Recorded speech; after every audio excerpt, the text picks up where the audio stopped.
আমি পুডিং তৈরি করার জন্য 4টা ডিম নিয়েছিলাম। এখানে কিছুটা চিনি মিক্স করেছিলাম, পুরো ভালো করে এটা মিক্স করে নিলাম। তারপর আমি 2 কাপ দুধকে জাল করে 1 কাপ করে নিয়েছি।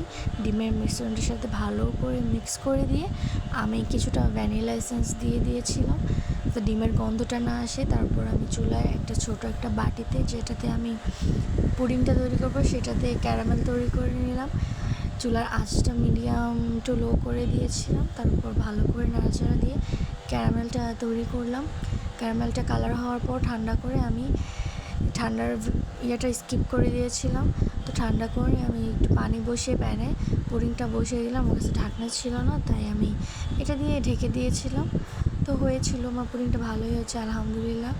এই তো আমার পুডিংটা দেখতেই পাচ্ছেন, ভালোই কালার এসেছে। একটু ক্যারামেলটা আমার হয়তো বেশি হয়ে গিয়েছে, তো এটা আমার ফার্স্ট সেকেন্ড থার্ড টাইমের মতো, তো কিছু মনে করবে না, আলহামদুলিল্লাহ।